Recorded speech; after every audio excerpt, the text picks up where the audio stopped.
The truth is, I bet many of you watching this video feel completely stuck in life. You have big goals, but the problem is your brain is completely broken. You have the attention span of a goldfish, always scrolling and completely unable to focus. And here's the craziest part. While you want to get good grades and improve yourself so that you're smart, attractive and successful, you are pegging yourself 10 times harder. If you are new here, my name is Colin, and I study computer science at Yale University. In high school, I maintained a 4.0 GPA while studying no more than 2 hours per day. And now at Yale, I'm able to excel in school and have interesting hobbies and an active social life. I can do all this because I rewired my brain to be powerful. Let us consider this. If you used your phone in a shower or assigned a particular seat for it in a restroom, you may need this advice more than anyone else. It is best to tell you that showers are an amazing place to not only be aware of yourself, but to truly be mindful. This video is meant for you. There are 5 ways you can restore control of your life back. In this instance, we're starting with your smartphone. Instead of bringing your phone with you to the toilet, try leaving it behind. It's crazy, but it's true. The phone can actually be left behind while going to the restroom. You are not accomplishing anything useful with your phone while in the shower. You can respond to some messages or read some articles on the internet, but those tasks can be accomplished with more efficiency before or after a shower. How are you able to do that if you turn on some rap lyrics or something like that every time you go in to shower? It's not saying you can't play music in the shower, because I myself love to listen to some jazz or house music, but do so in moderation and almost always at night. The point is, try to go to the toilet without your phone. You will save at least 20 minutes a day in screen time, and as a result, you laugh much more than before. The next step to take is to switch to airplane mode when working.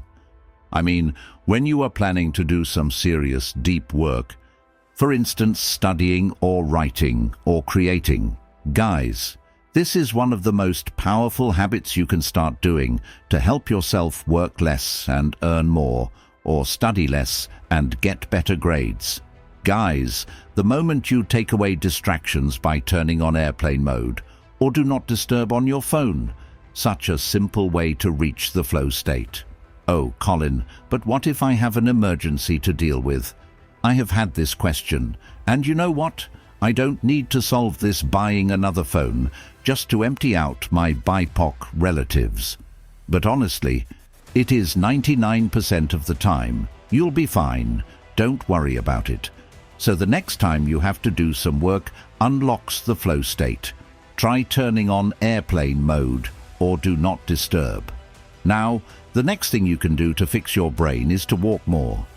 For me, I love to take a stroll, and I go outside to walk for about an hour a day. It is literally a life hack, guys. You know your brain power increases after just 20 minutes of walking, and if you can take some sunlight in the morning, it's even better. Walking is one of the most powerful mood and energy boosters.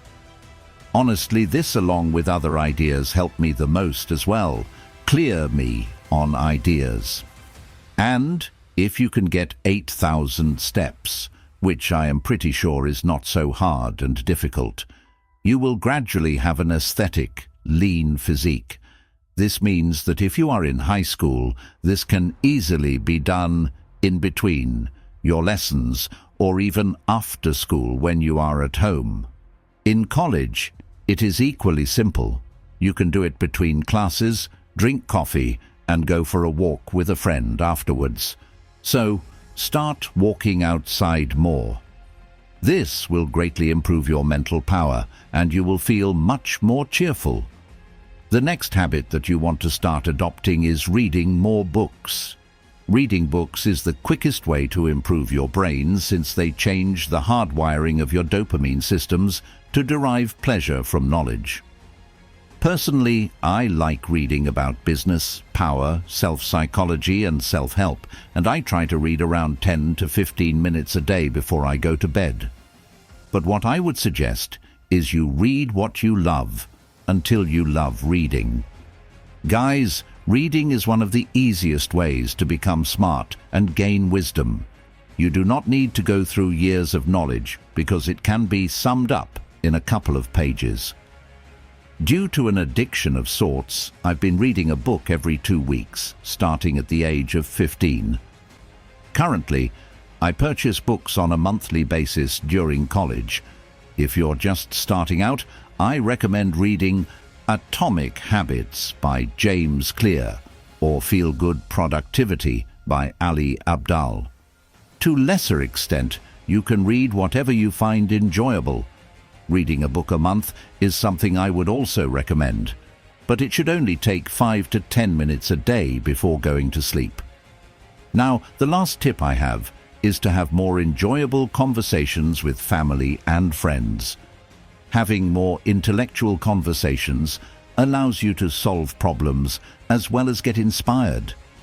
Doing so is fulfilling. This is less challenging than it sounds.